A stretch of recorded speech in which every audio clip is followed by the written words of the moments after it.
সকল ক্ষোভ যেন তার চোখ দিয়ে বেরিয়ে আসছে। মুহূর্তেই চোখগুলো রক্তিম বর্ণ ধারণ করে গেছে। এদিকে আখি হাসতে হাসতে বলল, ইস সুইটহার্ট, তোর এমন হাল দেখে সত্যি আমার বুক ফেটে যাচ্ছে। প্রাণের বান্ধবীকে না দেখে থাকতে পারলাম না, তাই দেখতে চলে এলাম। ভালো আছিস তো? আমি তোকে সত্যিই নিজের অনেক আপন একজন মনে করতাম রিদিকা। নিজের বোনের জায়গায় ভালোবেসেছিলাম তোরে, কিন্তু জানতাম না স্বার্থপর কারো আপন হয় না। তবে তুই কেমনে ভুলে গেলি রিদিকা আমার বিষয়ে? আমার সাথে লাগতে আসার আগে কি একবারও তোর মন কাঁপেনি? কিভাবে ভুলতে পারলি আমি আখির সবকিছু জ্বালিয়ে দেওয়ার ক্ষমতা রাখি? দেখলি তো কি হাল হলো অবশেষে।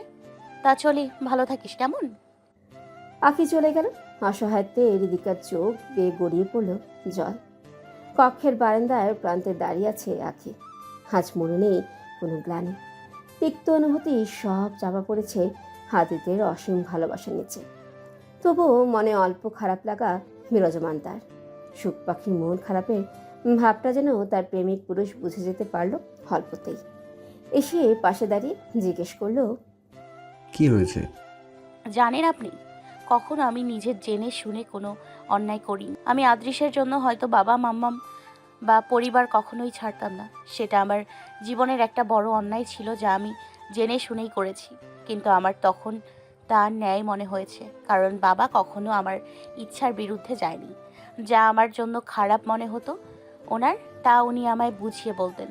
বন্ধুর মতো পাশে থাকতেন সব সময়।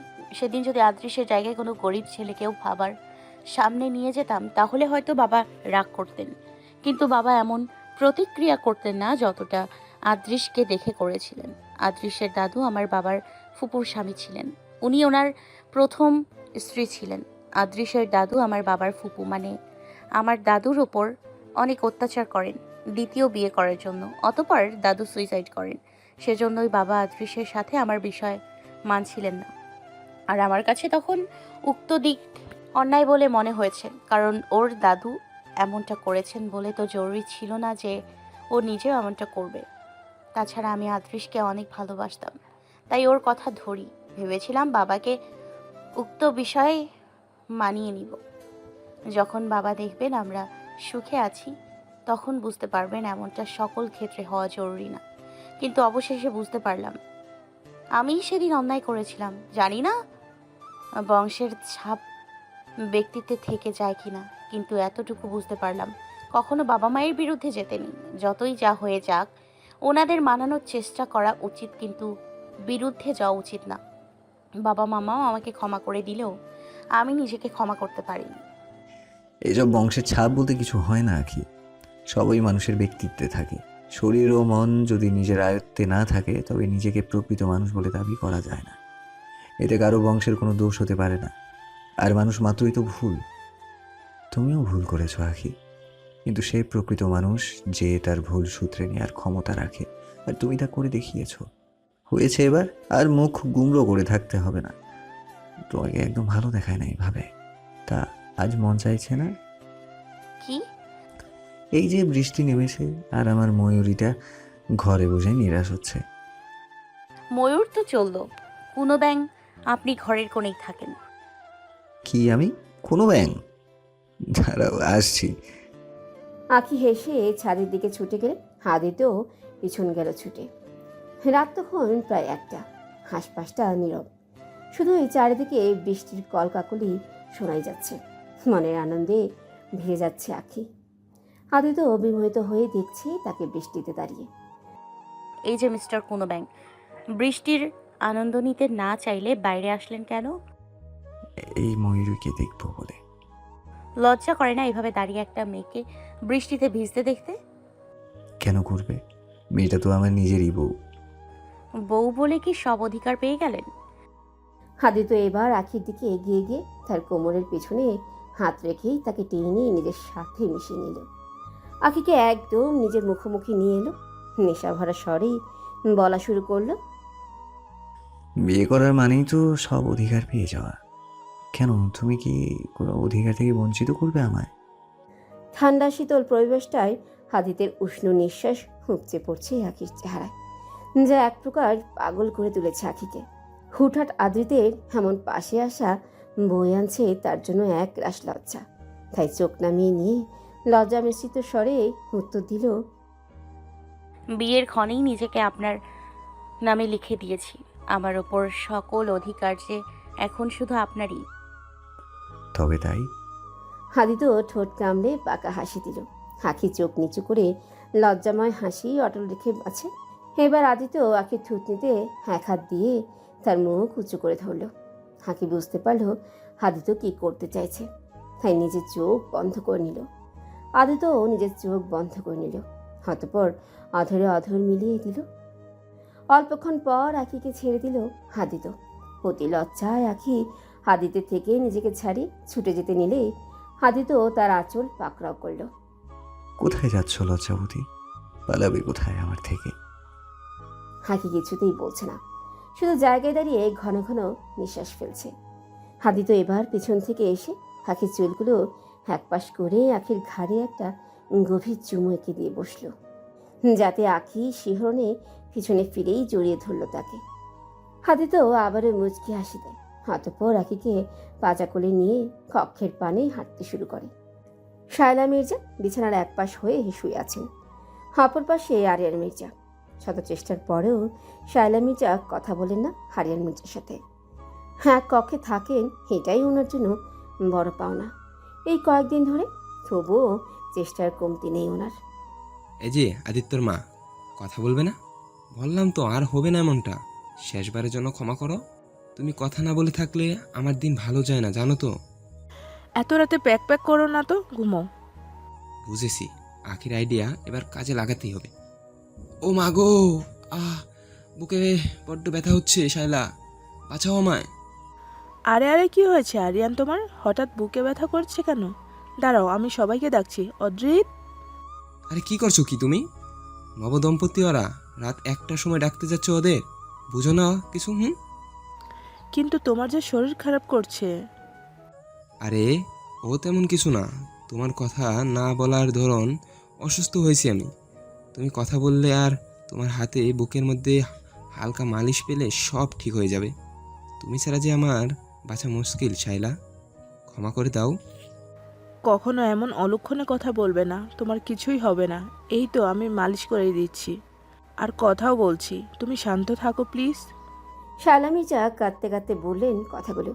আরিয়ান মির্জা মুখ চেপে হাসি আটকানোর চেষ্টা করলেন। যাক, অবশেষে লাইনে এসেছে।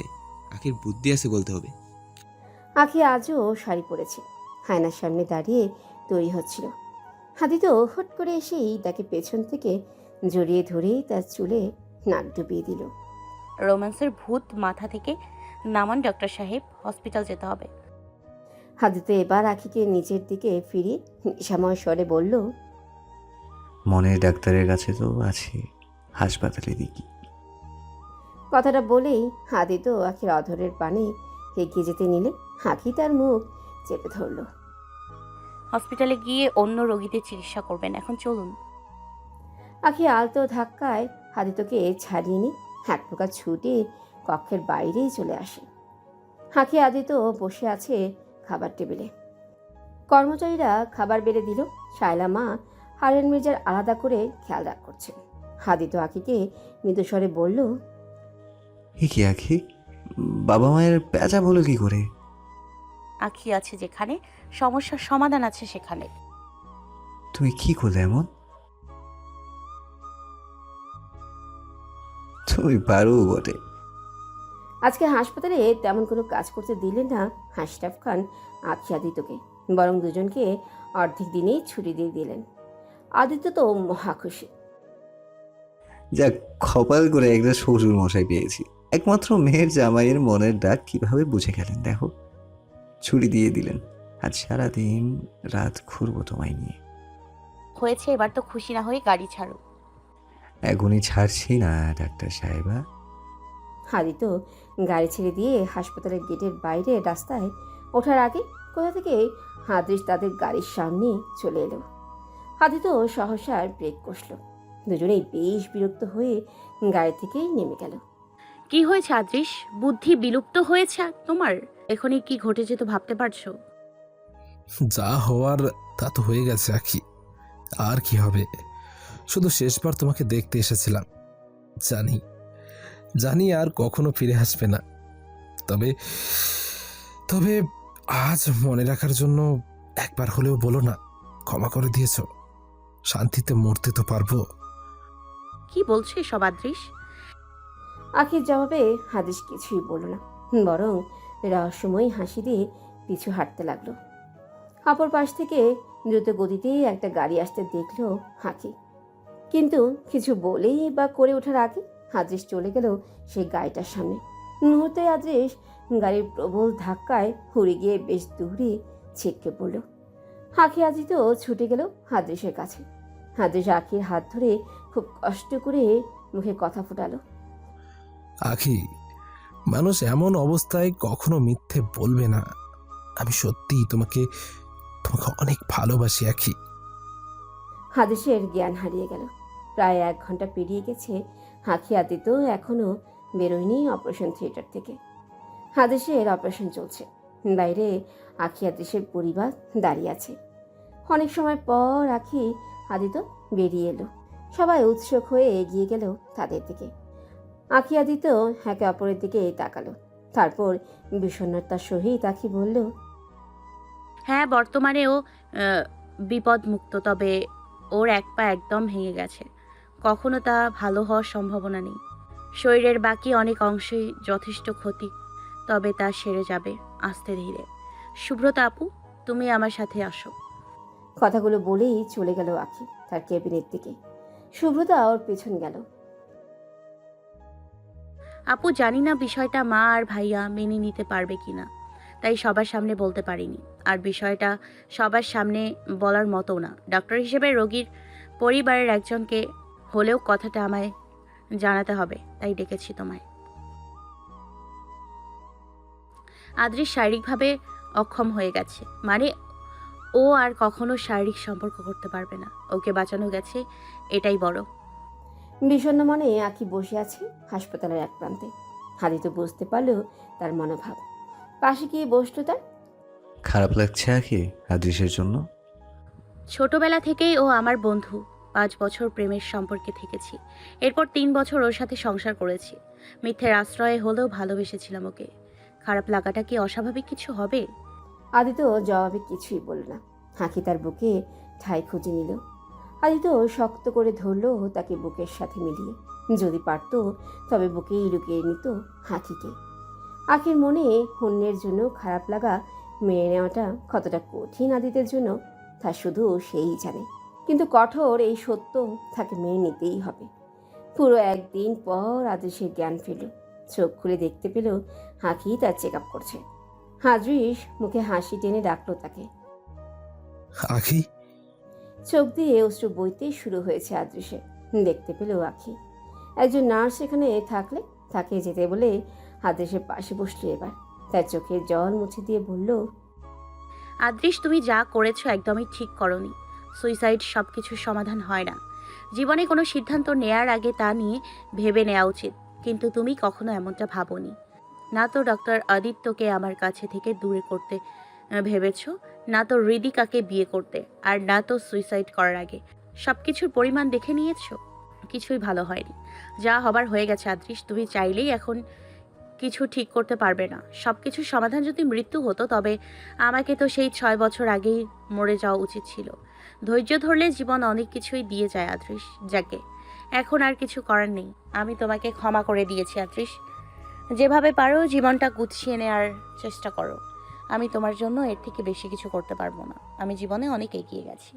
আমার শরীর ও মনে এখন শুধু মিশে আছেন ডক্টর আদিত্য, আর তুমি এখন আমার জন্য পরপুরুষ পাত্র। আশা করি তুমি বুঝতে পেরেছো আমার কথা। আদিত আদৃশের কেবিনের বাইরে পায়চারি করছে। মনের ভেতর তার হুথাল পাথাল ভাবনা। আখিকে অনেক আগেই ভেতরে ঢুকতে দেখেছে। আখি আদৃশের পাশে গেছে, কথাটা ওর বুকের জ্বালাতনের বড় কারণ হয়ে দাঁড়িয়েছে বর্তমানে। জানে আখি তার জায়গায় কাউকে দিবে না, তবুও আখিকে নিয়ে হিংসা ধরে রাখতে পারে না সে। এবার আর নিজেকে আটকাতে না পেরে ভেতরে ঢুকে গেল। আখি আদৃশ দুজনেই তার দিকে তাকালো। আখিকে আদৃশের পাশেই বসে থাকতে দেখে আদিতের বুকে আরেক দফা মোচড় দিয়ে গেল। খুব কষ্টে নিজেকে আয়ত্ত করে বলল, আখি আদৃশকে দেখা হয়ে গেলে চলো, কাজ আছে। ভাই, এমনি তো জীবনভরের জন্য পেয়ে গেছে ওকে, একটু সময়ের জন্য সহানুভূতিতে কি অধিকার জমাতে পারি না আমি? হাদিসের বলা উক্ত কথায় তার জন্য খারাপ লাগলো হাদিতে। খুব কঠিন হলেও নিজেকে স্বাভাবিক রাখার চেষ্টায় বলল, আচ্ছা ঠিক আছে, আমি আসছি। হাদি তো নিরাশ চেহারায় বেরিয়ে গেল কেবিন থেকে। আখি বুঝতে পারলো তার অনুভূতি। রাত 12টা। আদিত্য বিছানায় হেলান দিয়ে বসেই বই পড়ছে। হঠাৎ টান দিয়ে আখি বইটা সরিয়ে দিয়ে তার কোলে এসে বসলো। আদিত্য প্রতিক্রিয়াহীন হয়ে তাকিয়ে আছে আখির দিকে। কি হয়েছে এই চোখা নাকটার? এমন চুপসে আছে কেন? কি হবে, কিছুই হয়নি। ব্যর্থ চেষ্টা করবেন না ডাক্তার সাহেব। বয়সে আপনার থেকে ছোট হতে পারি, বোধগম্যে নয়। ভালোবাসি আপনাকে। আপনার না বলা কথা অনুভব করে নিতে জানি। তারপর হাকি আদিত্যের বুকে মুখ গুজে বলল, আমি শুধু আপনাকে ভালোবাসি ডাক্তার আদিত্য। ব্যথা ভরা সহানুভূতির টান কখনো ভালোবাসার সমতুল্যে মান পায় না। আদৃশ্যের জন্য যদিও আমার মনে কিছু থেকে থাকে, তা একটা তিক্ত টান যা সময়ের সাথে ফুরিয়ে যাবে। যখন ভালোবাসার অনুভূতি বুঝতে অক্ষম ছিলাম, তখনও তোমায় ভালোবেসেছি। ভালোবাসার মানে তোমার থেকে জানতে পেরেছি, ভালোবাসতে শিখেছি তোমার কাছেই। হারিয়ে গিয়ে বিচ্ছেদের ব্যথা গায়ে মেখেছি, নিয়েছি বিষাদময় নিঃশ্বাস। বছরের পর বছর তিক্ততায় কাটিয়ে অবশেষে পেয়েছি তোমায়। অযৌক্তিক হিংসুটে ভাবটা কি সত্যি অযৌক্তিক হবে আজ আমার? আলতো হেসে মাথা তুলল আখি। আমাকে আমার মতোই আমাকে আমার মতোই বোঝাতে চাইছেন? কিছুই বোঝাতে চাইছি না কি, শুধু জানাতে চাই এই মন তোমার নেশায় পাগল। এ মন জানে তার ভাগটা আর কেউ নিতে পারবে না, তুমি শুধুই তার। তবুও করে অভিমানী জেদ। দোষ কি তার বড্ড? আমি তোমাকে বিশ্বাস করি আখি, নিজের থেকেও বেশি। মনকে না হয় তার হালেই ছেড়ে দাও, হেকে বোঝানো নিরর্থক। হাকি এবার এগিয়ে গিয়ে হাদিতের কপালেই চুমু কাটল। অতঃপর তার দুই গালে বরাবর ভালোবাসার পরশ মেখে বলল, ভালোবাসি। আমিও ভালোবাসি সুখ। রাত 2টা। আদিত্যের উন্মুক্ত বুকে মাথা রেখে শুয়ে আছে হাকি। গায়ে আদিত্যের সার চড়ানো। আঙ্গুলে তার বুকে কাল্পনিক কিছু আঁকিবুকি করতে করতে হানমনা হয়ে জিজ্ঞেস করলো, আমি আমার সারনেম চেঞ্জ না করলে সমস্যা হবে আপনার? জানো তোমার মধ্যে আমার সবথেকে পছন্দের দিক কোনটা? কোনটা? এই তোমার আত্মনির্ভরশীলতা আর আত্মসম্মান। যে মেয়ে খান বংশে জন্মগ্রহণ করেও সেই উপাধি মাথায় নেয়নি, জন্ম দিয়েছে নিজের এক আলাদা সত্তা। বিয়ের পরও স্বামীর উপাধি নিতে চায়নি, নিজেকে আলাদাভাবে ধরে তুলেছে পৃথিবীর সামনে। সত্যি বলতে আখি, আমি কখনো তা কল্পনাও করতে পারি না। তুমি আমার পরিচিত পাও, তুমি যে নিজেই এক আলাদা পরিচিতি। আমি চাই সমাজের লোক তোমাকে আমার স্ত্রী হিসেবে না, আমাকে তোমার স্বামী হিসেবে জানুক। তা আমার একটা আবদার আছে কিন্তু। কি বলুন তো? এই আপনি করে ডাকাটা বাদ দিয়ে তুমি করে বলবে। আমি তা পারবো না। কেন? কারণ আমার অভ্যেস হয়ে গেছে আপনাকে আপনি বলে ডেকে। তাছাড়া আপনি ডাক্তার যেমন সম্মাননায় প্রকাশ পায়, তেমনি অগাধ ভালোবাসার সাক্ষ্য দিয়ে যায়। তবে আমিও তোমাকে আপনি করে ডাকবো। একটা খুশি দিয়েই চোখা নাক পোচা করে ফেলবো যদি আপনি করে ডেকেছেন তো। এই অধিকার শুধু আমার, আর আমিই ডাকবো। মা গো, বউ নামক এ কেমন প্রলয় সাথে নিয়ে ঘুরি আমি। আপনি যান, কথা নেই। আরে আমার লক্ষ্মী বউটা রাগ করেছে, এখনই ভেঙে দেবো সব রাগ। ছাড়ুন আমায়, গুঁতো দিয়ে পেট ফুটো করব। ডাক্তার আছে, সেলাই করে নিতে পারবো। ছাড়ুন। দেখতে দেখতে কেটে গেল 3টে মাস। এরই মধ্যে আখি আদিত্য সুইজারল্যান্ড ঘুরে আসলো হানিমুনে। অনেক ভালো কাটছে তাদের দিন।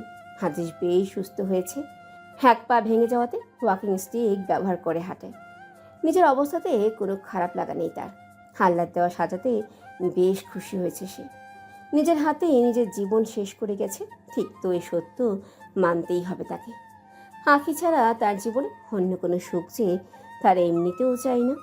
নিজের কাজে যোগ দিবে আবার ভাবছে, যতদিন বাঁচা এভাবেই বেঁচে থেকে মৃত্যুর অপেক্ষা করবে ভেবে নিয়েছে। হাল্লার ইবাদত করে বাকি জীবন পার করে দিবে। পুরো সম্পত্তি আদৃশ লিখে দিয়েছে হাদিলের নামে। আদৃশের কোন পরিণতি দেখে তার পরিবারও আর তার থেকে দূরে থাকতে পারেনি। তারা চলে এসেছে আদৃশের কাছে। আদিলের ব্যবসায় অনেক উন্নতি হয়েছে। এখন নিজের সাথে পরিবারের সবার দায়িত্ব সে নিজের ঘাড়িয়ে নিয়েছে। আদৃশের দেখাশোনা এতদিন তার পরিবারই করেছে। খারাপের সময়ে অবশেষে নিজের একান্ত আপনজনদের গুরুত্ব বুঝতে পেরেছে আদৃশ। হাঁকি আদিতেও এর মধ্যে বেশ কয়েকবার এসে দেখে গেছে আদৃশকে। এদিকে মাইশা একটা মেয়ে সন্তানে জননী হয়েছে। খান বংশে আবারও একটা মেয়ের আগমনেই হই হুল্লোড় পড়ল পুরো খান ম্যানশনে। তাতে আখির অবদানটা বেশিই ছিল। শুভ্রতা আবারও কনসেপ্ট করেছে। এদিকে আখির আঙ্কেলটাকে নারাজ হলেও হারেন মির্জা ওনাকে হাব্বু বলে ডাকার আবদার রাখলেন। হাদিদের আজকে হঠাৎ একটা এমার্জেন্সি থাকায় হাসপাতাল থেকে আসতেই দেরি হলো। আখিকে সে আগেই পাঠিয়ে দিয়েছে। শায়লা আর আরিয়ান মির্জা এই শিকার বাড়িতে বেড়াতে গিয়েছেন। আজকে থাকবেন জানে আদৃত। বাড়িতে ঢুকলো, তবে আখিকে পেল না। কর্মচারী হালিমাকে জিজ্ঞেস করলো, হালিমা, আখি কোথায়? জানি না স্যার, আসার পর থেকে আর নিচে নামতে দেখিনি ওনাকে। আচ্ছা, আমি দেখছি। আদিত সিঁড়ি বেয়ে উপরে উঠল। আখি বলে ডাকছে, তবে তার কোনো সারা শব্দই নেই। কক্ষের পানে এগিয়ে গেল। দরজা আজানো। ধাক্কা দিয়ে ভেতরে ঢুকলে দেখতে পেল পুরো কক্ষ অন্ধকার। বিছানার উপর একটা বড় আকারে টেডি বিয়ার রাখা। তার শরীরের বিভিন্ন রঙের রঙিন বাতি জ্বলছে, যার আলোতে তার কোলে রাখা স্পষ্ট একটা কাগজ দেখা যাচ্ছে। আদিত আখি নামে 2-3 বার ডেকেও সাড়া না পেয়ে কৌতূহলবশত এগিয়ে গেল সেদিকে। বুঝতে পারলো একটা রিপোর্ট। হাতে নিল ওটা। অতঃপর ফোনের টর্চ চালিয়ে তা পড়তে নিলেই মুহূর্ত যেন থমকে গেল আদিতের সেখানেই। চোখ বেয়ে সাথে সাথেই গড়িয়ে পড়ল সুখের জল। ঘরের বাতি জ্বলে উঠল। সামনে দাঁড়িয়ে আছে আখি, মুখে এক ফালি হাসি নিয়ে। আদিত ছুটে গিয়ে জড়িয়ে ধরল তাকে। কি হয়েছে ডক্টর সাহেব? ডোজটা কি খুব বেশি হয়ে গেল? তুমি না মা হতে পারবে না, তবে এই রিপোর্টটা? আপনি কি এমন কোনো রিপোর্ট দেখেছিলেন যেখানে লেখা আমি মা হতে পারবো না? কিন্তু আদৃশ তো তোমাকে এই দোহাই দিয়েই দ্বিতীয় বিয়ে করেছিল। মিডিয়াতে তো এই নিউজ ছড়িয়ে আছে। আপনি কি মিডিয়া বা আদৃশকে জিজ্ঞেস করেছিলেন কখনো যে তারা আমার রিপোর্ট দেখেছে কিনা? আরে আদৃশ বিয়ে করার শখ জেগেছিল, তাই বিয়ে করেছে। আর মিডিয়া এরা তো নিউজের নামে গুজব ছড়াতে বেশি পছন্দ করে। তবে তুমি সেদিন বাবাকে বলনি কেন? আর আমাকে কেন বলনি? আব্বুকে বলিনি আত্মসম্মান বোধ থেকে, আর আপনাকে বলিনি সারপ্রাইজ দিব বলে। যদি তখন বলে দিতাম তবে আজ এতটা আশ্চর্য লাগতো না যতটা এখন লাগছে। এসব তুমিই পারো একমাত্র। I love you. তুমি জানো না তুমি আমাকে কত বড় সুখ পাইয়ে দিয়েছো। I love you more. খবরটা পেয়ে সবাই খুশি। চারিদিকে পড়েছে খুশির হই হুল্লোড়।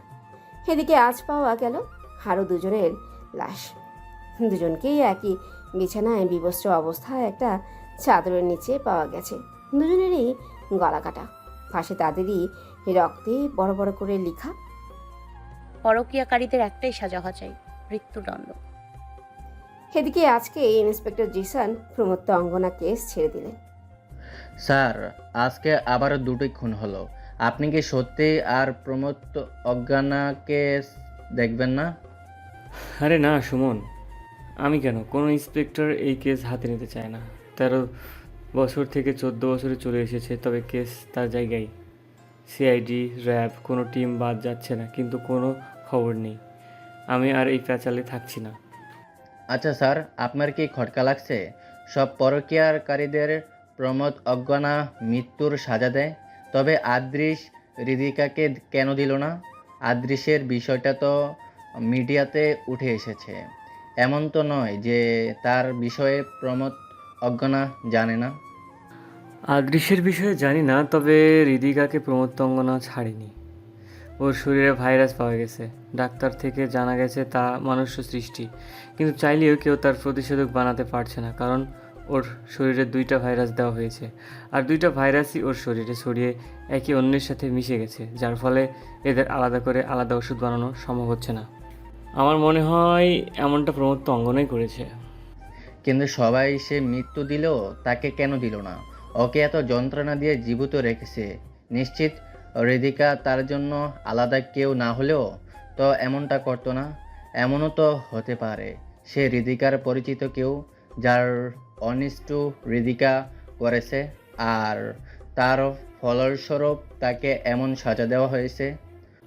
এমনটা হলে সন্দেহ যে প্রথমত আখির ওপর। তবে ডাক্তার আখিকে আমরা জবাবদিহি করলে পারি। না সুমন, কোনো প্রমাণ ছাড়া আমরা এত ক্ষমতাসম্পন্ন কাউকে জবাবদিহি করতে পারবো না।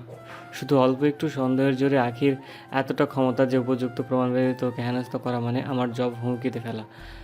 তাছাড়া ওর আশেপাশে যার নাম ডাক, প্রতি বছর বিপুল পরিমাণ টাকা দেশের বিভিন্ন অনাথ আশ্রম ও বৃদ্ধাশ্রমে যায় আখির অ্যাকাউন্ট থেকে। দেশের বড় বড় অঙ্কের জনসমর্থন ওর পক্ষে। বুঝতে পারছো, এখানে সন্দেহের বশে কিছুই হবে না। আখির বিরুদ্ধে আমরা অনেকেই ইনভেস্টিগেশন করেছিও, কিন্তু শূন্য হাত ছাড়া আমরা কখনোই ফিরিনি। তাছাড়া হৃদিকাকে যে প্রমত্তঙ্গনায় ভাইরাস দিয়েছে তারও তো কোনো প্রমাণ নেই। সবই আমাদের চিন্তা মাত্র। বাস্তবে আমরা কিছুই করতে পারিনি এখন অবধি। আখির নবম মাস চলছে। আখির সাথে ছায়ার মতো লেগে থাকে মির্জা বাড়ির প্রতিটা মানুষ। সেবা, যত্ন আর পরিচর্যার কোনো কমতি নেই তার প্রতি কারো। সাথে একজন নার্সও রাখা হলে হাদি তো নিজেই থাকছে তার সাথে বেশিরভাগ সময়। শেষের এই মাসে হাসপাতালে এমার্জেন্সি ছাড়া যায় না সে। নিজেকে ভাগ্যবতী মনে হচ্ছে আখির, জীবনে এমন কিছু সংখ্যক মানুষকে পরিবার হিসেবে পেয়ে। সুব্রতা, আদিল, জাহা, নারা রহমান প্রায় আসেন আখিকে দেখতে। আদেশের সাথে আর কথা হয় না আখির। আজ আখি বাগানের দিকটায় হাঁটছে, সাথে তার নার্স। আদি তো হাসপাতালে গেছে একটু আগে। আখি হাঁটছিল, হঠাৎ আদেশকে সামনে দেখতে পেল, জল ভর্তি চোখে দাঁড়িয়ে আছে। আরে আদ্রিস, তুমি? শুনেছি তোমার টুইন বেবি হবে, তাই তোমাকে দেখার ইচ্ছেটাই আর চেপে রাখতে পারিনি। যদি তোমার কোনো সমস্যা না হয় তবে আমি কি ওদের একটু ছুঁয়ে দেখতে পারি? আবদারটা আখির মনে বেশ অস্বাভাবিক অনুভূতির জন্ম দিলেও মানা করতে পারল না হাদৃশকে। বরং অনুমতি দিলে হাদৃশ তার হাতটা আখির পেটের উপর রাখল। আখি লক্ষ্য করলেও হাদৃশের হাত তখন কাঁপছিল, হাত চোখ দিয়েও অশ্রু ধারা বইছিল। জানো আখি, তুমি আগের থেকেও আরো সুন্দরী হয়ে গেছো। শুনলাম গর্ভাবস্থায় মায়েদের নাকি আলাদা মায়াবী দেখায়। তোমাকে তো অতিরিক্ত মায়াবী লাগছে। দেখলে তো নিয়তির খেলা, যে বাহানায় তোমাকে পীড়াদায়ক জীবন দান করেছিলাম, আল্লাহ তা লিখে দিলেন আমার কপালে। আজ তোমার কোল ঠিকই ভরে গেছে, আমি নিঃস্ব হয়ে আছি। আদ্রিস, শুক্রিয়া করো, আল্লাহ প্রাণ রেখেছেন, তোমাকে প্রায়শ্চিত্তের একটা সুযোগ দিয়েছেন। জীবন থেমে যায় না আদ্রিস, এমন তো জরুরি নয় জীবনে বংশ বাড়াতে হলে, বাচ্চা নিতে হলে নিজের অংশেরই প্রয়োজন হবে। তুমি একটা বাচ্চা দত্তক নিতে পারো, যাতে একটা অনাথ পাবে মাথার ছায়া, তুমি পাবে জীবনে বেঁচে থাকার নতুন কারণ। সুখে দুঃখে খুনসুটিতে পেরিয়ে গেল 5টি বছর। হৃদিকার বিরুদ্ধে কোর্টে সাক্ষী হয়েছে তার নিজের পরিবার, আজিজ, আদ্রিস ও আদ্রিস আমিরুলের পরিবার। সব সাক্ষ্য প্রমাণ সহিত হৃদিকার সাজা ছিল মৃত্যুদণ্ড। তবে ও শারীরিক ও মানসিকভাবে অসুস্থ প্রমাণ হওয়ায় তাকে যাবজ্জীবন কারাদণ্ডে দণ্ডিত করা হলো। ওকে একটা পাগলা গারদে পাঠিয়ে দেওয়া হলো আইনি ব্যবস্থায়। কখনো ওর ভালো হওয়ার কোনো দিক দেখা গেলে ওকে জেলে নিয়ে আসার আদেশ রয়েছে। এদিকে হৃদিকার চুল এবং দাঁত সব পড়ে গেছে, চামড়া শুকিয়ে গেছে, চোখের পাপড়ি সহ ভ্রুয়ের চুলগুলো পড়ে গেছে, নখগুলো সব উঠে গেছে। তাকে দেখতে এতটা ভয়ঙ্কর লাগে যে কেউ ওর সামনেই যেতে চায় না, কেউ কথাই বলে না ওর সাথে। সারাদিন বোঝা হিসেবে পড়ে থাকা ছাড়া ওর কোনো কাজ নেই। হাদিস একটা মেয়ে বাচ্চা দত্তক নিয়েছে, নাম দিয়েছে তার হারুষি। হাদিস কখনো আখির সাথেই বসে নিজের বাচ্চাদের নাম নির্বাচন করেছিল, যদিও আখি নেই তার জীবনে। তবে তার স্মৃতিতে বাচ্চাদের নাম রাখলো হারুষি। হারুষি বলতেই হাদিসের প্রাণ। আদেশের সব কিছু জুড়ে এখন হারুষির বসবাস। 10 মাস বয়স থেকে ওকে লালন পালন করছে আদ্রিস। আজ তার বয়স 5 বছর 2 মাস। আদ্রিস এবং আরুষের সাথে মাঝে মধ্যেই দেখা হয় আখি, আদিত ও তাদের বাচ্চাদের। আখি, আদিত স্বাভাবিকভাবেই আদ্রিসের সাথে দেখা করে, কথা বলে। আয়াত আয়াত আয়াত কি হয়েছে আমার সুখ পাখিটার? আবার মেয়েটার উপর এমন হিটলারগিরি জারি কেন করছে? জানেন আপনি কি করেছে ও? পাশের বাড়ির মিজান চাচার গাড়িতে কাদা মাখিয়ে এসছে। উনি আমাকে এসে নালিশ দিয়ে গেছেন। মাম্মা মাম্মা জলদি চলো, মাম্মা আয়াত খেপেতে। কি হয়েছে আনাফ, কি করেছে ও? মাম্মা আমি আর আয়াত ক্রিকেট খেলছিলাম পাতিল মাঠে, হঠাৎ পাতিল বালি দুটা তেলে ইরান ইতান দুইজন আমাদের তিনিওর ক্লাব তিরিতে পড়ে। ওরা তুইতো নেতে আমাদের ব্যাট বল কেড়ে নিয়ে খেলতে, তাই আমি আটতিলাম তোমাদের নিয়ে যাবো বলে। কিন্তু আয়াত এর আগে ব্যাট তুলে একজনকে মেরে পড়তেই, একজনকে বল দিয়ে মেরে নাক পাতিয়ে দিয়েতে আমি আটকাতে পারিনি। ওদের হয়তো আলো মেরেতে। প্লিজ তোমরা তলো। এই আয়াতকে নিয়ে আর পারি না। আদিত ও আখি দুজনেই ছুটে গেল সেদিকে। দেখলো গিয়ে হায়াত মারামারি করছে ছেলে দুটোর সাথে।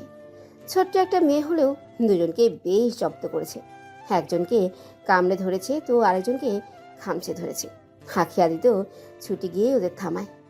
সব দিক ঠিকঠাক করে হায়াতকে নিয়ে বাড়ি আসে দুজন। আখি বাচ্চা তো, যেতে দাও। আপনি একটাও কথা বলবেন না।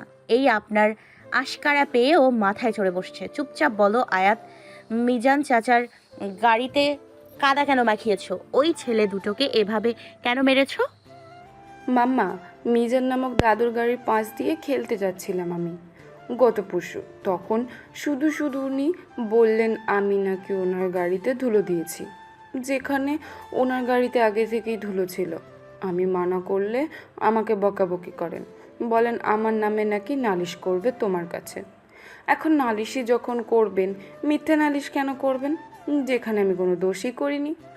তাই আমি কাদা মাখিয়ে মিথ্যে নালিশে বকা খাওয়ার থেকে শুধু নালিশে বকাকে বেশি শান্তি লাগবে। তুমি বলো, ওখানে কি আমার কোনো দোষ ছিল? আর ওই ছেলে দুইটা আমাদের ব্যাট বল কেড়ে নিয়েছিল।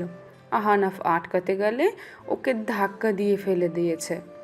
আমাদের জিনিস কেড়ে নিয়ে আমাদেরই মারবে, তাই তো রাগ উঠে গিয়েছিল। রাগ উঠে যায় তোমার এই বয়সে? এভাবে মারবে তুমি মানুষকে? বেয়াদবি করবে তুমি? তুমি আমায় এসে বলতে পারোনি? আমি বলিনি রাস্তাঘাটে মারামারি অসভ্যতামি এসব করবা না? সরি মাম্মা, কিন্তু আমার রাগ উঠে যায়, আমি কি করব বলো? তোমাকে তো আমি পাপা। হায়াত গিয়েই আদিত্যের পেছনে লুকিয়ে যায়। আজ থেকে বাড়ির বাইরে খেলতে যাওয়া বন্ধ। বাড়িতে এত জায়গা থাকা সত্ত্বেও বাইরে খেলতে হবে কেন তোমাদের? খবরদার, যদি গার্ডদের চোখ ফাঁকি দেওয়ার চেষ্টা করেছো তো। হয়েছে আখি, যেতে দাও, আমি ওকে বুঝিয়ে বলবো। হায়াতকে কোলে নিল আদিত। প্রিন্সেস রাগ উঠে গেলেই তো তাকে উঠতে দেওয়া যায় না, আমাদের তাকে দমন করতে হয়। মারপিট, অসভ্যতা এইসব ভালো ব্যক্তিত্বের সাথে যায় না। তুমি না আমার গুড গার্ল, আর গুড গার্লকে এসব মানায়? সরি পাপা, আমি সামনে থেকে খেয়াল রাখবো। এই তো আবার good girl. I love you papa. আদিতের গালে চুমু কেটে তার কোল থেকে নেমে হাকির কাছে যায় হায়াত। এবার মাম্মা আই এম সরি, আর এমনটা করব না, করলে নাও না আমায়। আখি হায়াতকে কোলে নিলে হায়াত আখির গালেও একটা চুমু কাটে। লাভ ইউ মাম্মা। হয়েছে, এবার তোদের বিচার কার্য শেষ হলে আমার সোনাদের এইদিকে দে। হেসে বললেন শায়লা মির্জা। যাও দাদু দিদুর সাথে, আর হ্যাঁ, একদম দুষ্টুমি করে ওনাদের পেরেশান করবে না, এই বলে দিলাম। ভাইয়ার মতো শান্তশিষ্ট থাকবে। কি মাম্মা, তোমার ছেলে তো একটা গোমরা ভিতুটি, ওর মতো আমায় হতে বলো না তো। কথাটা বলেই হায়াত এক ছুটে চলে গেল। হারিয়ান আর শায়লা মির্জা হাসতে হাসতেই চলে গেলেন। ছেলেটা আমার যেমনই হোক না কেন, মেয়েটা কিন্তু তোমার ফটোকপি। এটাই তো ভয় আমার। রাত 1টা, বাচ্চাদের ঘুম পাড়িয়ে এইমাত্র বিছানায় নিয়েছে আখি আদ্রিত। আদ্রিতের বুকে শুয়ে আছে আখি। ডক্টর সাহেব, হুম, আমার না আয়াতকে নিয়ে খুব ভয় হয়। এই বয়সে এত রাগ জেদ। এতে ভয়ের কি আখি? যতটুকু জানি তুমিও তো ছোটবেলায় এমন ছিলে। তাছাড়া ও তোমারই প্রতিচ্ছবি, আর তুমি তো আমার জানা মতোই নিজের সীমা লঙ্ঘন করে কিছু করনি, কোনো অন্যায় করনি নিজে জেনে শুনে। বরং তুমি সকল সিদ্ধান্ত ভেবেচিন্তে ঠান্ডা মাথায় নাও। ও স্পেশাল চাইল্ড, যেমনটা তুমি ছিলে। আহনাফ সারাদিন পড়ালেখা করে যতটুকু জ্ঞান আয়ত্ত করতে পারবে না, ও তা 10 মিনিটে করে দিতে সক্ষম। ওর বয়সের বাচ্চাদের তুলনায় ও সব কিছুই একটু বেশি বোঝে। তাই ওকে কিছু বিষয়ে ছাড় দেয়া বড় জিনিস হবে কি? এটা তো ওর ভালো লক্ষণ। এত কিছু ভেবো না, আল্লাহ সব ঠিক রাখবেন। ঘুমিয়ে পড়ো, সকালে হাসপাতাল আছে। এটাই তো ভয় ডক্টর আদিত্য। ও আমার মতো হয়েছে, মনে মনে ভয় পাই ও আমার পথেই না চলে আসে আবার। যতই হই না কেন, দিন শেষে আমি একজন মা। আমি জানি আখি তুমি কিসে ভয় পাচ্ছ। তুমি ভয় পাচ্ছ আয়াত তোমার মতো কোনো প্রমত্ত আঙিনায় না পরিণত হয়, কিন্তু আমার তাতে কোনো আপত্তি নেই। তোমার মতো প্রমত্ত আঙিরা বাংলাদেশের প্রতি ঘরে জন্ম নিলে পৃথিবীর রূপটাই পাল্টে যাবে। নিজেকে নিয়ে গর্ব হয় আমি প্রমত্ত অঙ্গনার স্বামী। আরও একজন প্রমত্ত অঙ্গনার বাবা হলে দোষ হবে কি তাতে? হ্যাঁ আখি, সেদিন যখন তুমি হৃদিকায় সব কিছু বলেছিলে, তখন আমার জ্ঞান ফিরে এসেছিল। কিন্তু আমি তোমাকে কথা বলতে শুনে আমি আর প্রতিক্রিয়া করিনি, কারণ আমি জানতাম তোমার ষষ্ঠ ইন্দ্রিয়ের সক্ষমতা খুবই প্রখর। যাক, সেদিন তোমার কথাগুলো শুনতে পেরেছিলাম, কিন্তু তোমাকে বুঝতে দিইনি, আর কখনো বুঝতে দিব না। তোমার রহস্য না হয়ে রহস্যই থাকলো পৃথিবীর সহিত আমার কাছেও। আমার যে এই রহস্যময়ীকেই বেশি পছন্দ। আমি জানি ডক্টর আদিত্য, আপনি জানেন আমি প্রমত্ত অঙ্গনা। কথাগুলো আমি আপনাকে জানিয়েছি কারণ আপনি আমার প্রথম ভালোবাসা। আপনাকে যতটা ভালোবাসি তার থেকে বেশি বিশ্বাস করি, তাই আপনার থেকে জিনিসটা লুকোতে চাইনি। সেদিন আমি বুঝতে পেরেছিলাম আপনার জ্ঞান ফিরেছে। আমার ষষ্ঠ ইন্দ্রিয়ের ক্ষমতাকে ফাঁকি দিতে আপনি পারেননি, কিন্তু আমি কখনো আপনাকে বুঝতে দিব না যে বিষয়টা আমি জানি।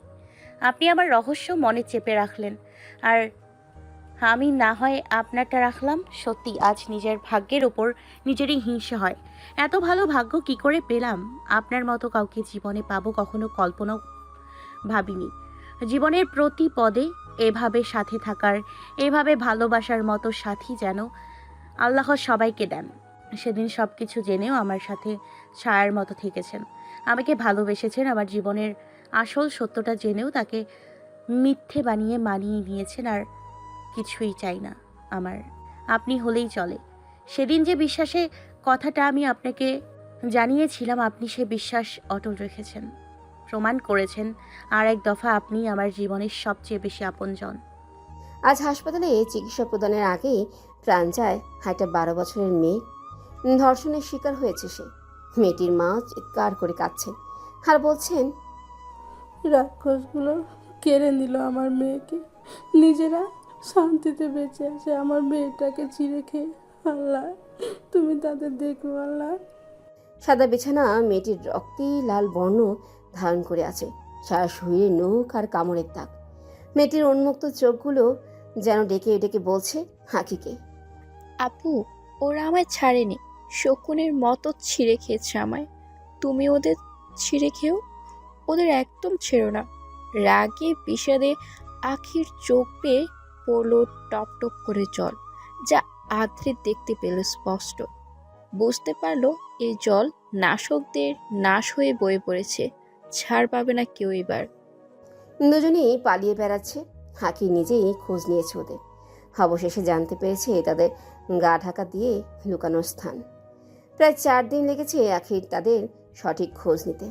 রাত 2টা, একটা ঝুপড়ি ঘরে শুয়ে আছে দুটি লোক। পুলিশের হাত থেকে বেঁচে এখানে ঠাঁই নিয়েছে দুজন। নির্দ্বিধায় শুয়েছিল তারা। হঠাৎ একজন কক্ষে কিছুর নাড়াচাড়া শুনলেই উঠে বসে, অপরজনকেও ডেকে তোলে। এই বুঝু, ঘরে যেন কেউ আছে। কে হবে এত রাতে? তখন ঘরের ছোট জানালা দিয়ে বাইরে থেকে আগত জ্যোৎস্না আলোতে দুজন কারো অবয়ব দেখতে পায় নিজেদের ঠিক সামনে। ভীতু কণ্ঠে দুজনেই বলে ওঠে, কে তুমি? প্রমাত্ত অঙ্গনা, তোদের নাশ। আরও দুটো লাশ পাওয়া গেলেও আজ লাশের পাশে লেখা, মায়ের বুক খালি করার ধর্ষণকারীদের বেঁচে থাকা মানায় না। প্রমাত্ত অঙ্গনা।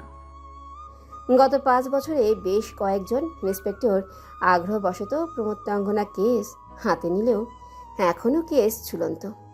মিডিয়া থেকে সাধারণ জনগণ অবধি সবাই চায় প্রমত্তাঙ্গনা এভাবেই অন্যায় প্রতিরোধ করে যাক। দেশে জন্ম নিয়েছে প্রবল জনসমর্থন, প্রমত্ত অঙ্গনার পক্ষে, যার ফলস্বরূপ তাকে ধরার আগ্রহ কম হয়ে দাঁড়িয়েছে পুলিশের প্রশাসনেরও। আজ আয়াত আহনাফের ৫ম জন্মদিন। অনেক বড় অনুষ্ঠান রাখা হয়েছে মির্জা হওয়াজে। অনেক মেহমান এসেছেন সেখানে। তবে অনুষ্ঠান শুরুর প্রথম থেকেই আখি লক্ষ্য করছে একটি মেয়ে আদিতের সাথে বেশ ঘাসাঘাসি করার চেষ্টা করছে। তবে আদিত্য তাকে কোনো পাত্তাই দিচ্ছে না, বরং এড়িয়ে যাচ্ছে। হঠাৎ একটা কল অ্যাটেন্ড করতে আদিত্য একা একটা কক্ষের দিকে গেলে মেয়েটিও পিছু যায়। আখিও পিছু নেয় তাদের। আদিত্য ফোনে কথা বলে আসতে নিবে, তার আগেই মেয়েটি তাকে পেছন থেকে জড়িয়ে ধরে। আদিত্য সাথে সাথেই ধাক্কা দিয়ে তাকে ফ্লোরে ফেলে দেয়। এটা কোন ধরনের ব্যবহার তানজিন? আমি তোমাকে ভালোবাসি আদ্রিত, তুমি যা চাইবে তাই পাবে আমার কাছে। প্লিজ একবার হ্যাঁ বলো, তোমার স্ত্রী কিছুই জানবে না। আর একটা বার যদি এই কথাটা তোর মুখে শুনি বা তোকে আমার আশেপাশে দেখি, তবে আমি ভুলে যাব তুই একটা মেয়ে। আমি আখিকে ভালোবাসি। আমি শুধুই ওর এক নারীতেই আমার বাস, আর সেই নারীতেই আমার দাস। ওর আর আমার মধ্যে তৃতীয় কেউ ঢুকতে চাইলে তাকে আমি শেষ করে দিতে দুবারও ভাববো না। চুপচাপ চলে যা, নইলে গার্ড ডেকে তোকে ঘাড় ধাক্কা দিয়ে বের করে দিতে বাধ্য হব। মায়ের বান্ধবীর মেয়ে ভেবে এতদিন কিছু বলিনি, তাই বলে ভাবিস না তুই সুযোগ পেয়ে যাবি। অতিরিক্ত রাগে আদিত্য এক প্রকার গর্জে কথাগুলো বলে বেরিয়ে গেল। আদিত্যকে আসতে দেখে আখি লুকিয়ে গেল, অতঃপর হালতো হাসল। রাতে আখি বিছানা গোছাচ্ছিল ঘুমানোর জন্য। তখন আদিত্য তাকে নিজের পাশে বসিয়ে বলল, আখি, আমি তোমাকে একটা কথা বলতে চাই। বলেন। ওই যে মায়ের বান্ধবীর মেয়ে তানজিন কয়েকদিন ধরে আমার পিছু ঘুর ঘুর করছিল।